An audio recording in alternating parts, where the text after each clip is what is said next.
that the Ukrainian Defense Forces destroyed a Russian freight train with fuel in occupied part of Zaparisia region. Showing that Ukraine can indeed perform well on the battlefield.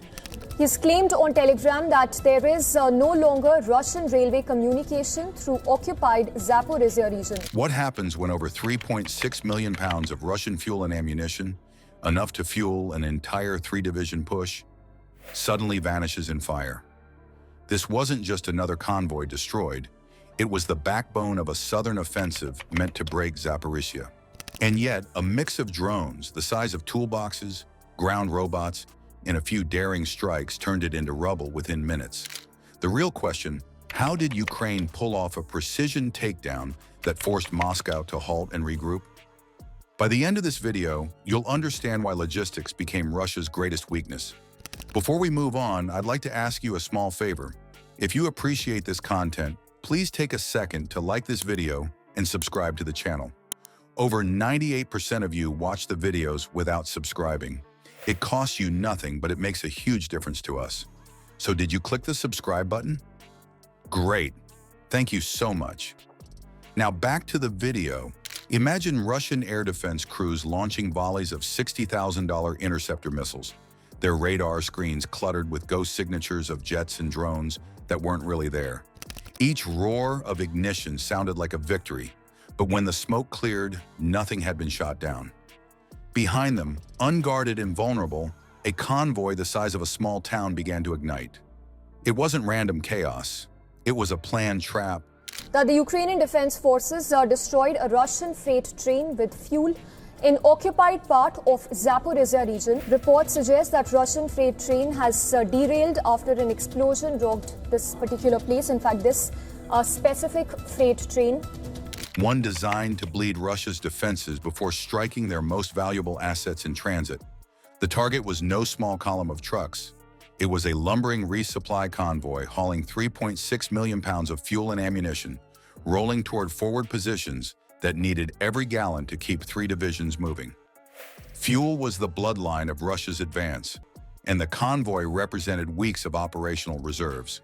If it broke through, showing that Ukraine can indeed perform well on the battlefield. He's claimed on Telegram that there is no longer Russian railway communication through occupied Zaparisia region. Moscow could mount another surge on the southern front. Ukraine's objective was clear: stop the movement before it reached staging grounds, and do it without risking tank-to-tank engagements they couldn't afford. Russian commanders assumed the massive train of trucks and tankers was untouchable. They ringed it with armored carriers, placed Pantsir S-1 air defense systems on overwatch, and created a forward perimeter with machine gun nests. On paper, it was impenetrable, but the defenses shared one flaw. They were postured against direct assaults from the air and land, not deception. The firepower was aimed outward, while the convoy's most important resource sat unprotected in its own center. I think Zelensky, understandably, wants to show that there are still strong Ukrainian forces there that can match the strength of the Russians. That in the occupied Zaparisia region, invaders and an ammunition depot which Russia had transferred to the Zaparisia front were hit. Ukraine exploited this weakness with a layered trick. From hundreds of miles away, technicians launched outdated Tu-141 reconnaissance jets, stripped down but retrofitted with avionics that made them appear like heavy bombers on radar. High above, Beaver drones loitered at near commercial airliner altitude, adding another layer of electronic noise to the picture. To operators manning Russian radar arrays, the screen looked like a coordinated strike package. No commander could ignore it. The reaction was immediate. Pantsir crews lit their radars, tracking signals that appeared urgent and close. They fired interceptors against flickering blips that vanished almost as soon as the rockets cleared their tubes. In one frantic stretch, over a dozen missiles tore upward into the night within minutes. Each interception carried a staggering cost, not just in dollars, but in depleted launchers and operator fatigue. Radar operators were locked on the false strike, blind to anything cruising below treetop level. That was when the real attack began. So the latest offensive by the Ukrainian forces coming a day after talks were held at the White House. Is coming in reports that have surfaced which suggest that the Ukrainian Defense Forces destroyed a Russian freight train. While interceptors exploded harmlessly in thin air, toolbox-sized drones swept low under the radar curtain. Some carried incendiary charges while others were fitted with simple fragmentation warheads. They slipped in among idling trucks and trailers, striking fuel carriers first. The blasts were disciplined, timed so that one detonation would kick secondary fires through the next row of tanker trucks. Within minutes, flames leapt across the convoy, and oily black smoke rolled high into the sky. On the perimeter, Russian gunners tried to fire at shapes darting through the flames, but couldn't separate machine gun myths from moving targets. With the perimeter distracted, Ukraine introduced the next phase. Ground robots. Small tracked vehicles about the size of a man's desk crawled forward with thermal cameras mounted on swivels. They mapped hotspots, identified which weapons crews still manned positions, and transmitted firing coordinates back in real time.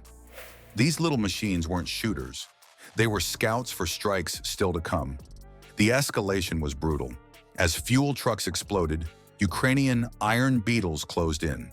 These robots were compact enough to be carried in backpacks and released close to the action. They crawled under parked tanks, specifically targeting Russia's T-90s, the pride of their armored brigades. Each carried a shaped charge designed to pierce belly armor, the most vulnerable surface. In the firelight, tanks erupted one after another, many without even starting engines.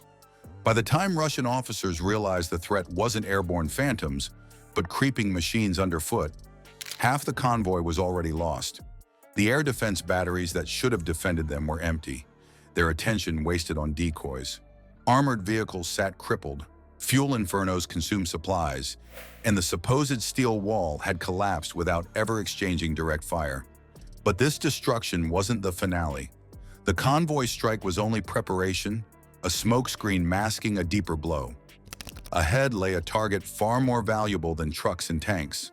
When the real attack landed, it wouldn't just cripple supplies. It would tear apart the very structure meant to command them. The strike was more than explosions and wreckage. It erased a logistics chain that Russia needed for weeks of frontline action. Supply routes feeding 3 divisions collapsed overnight, not from a tank battle, but from the absence of fuel and ammunition. In modern warfare, armored might is useless without mobility.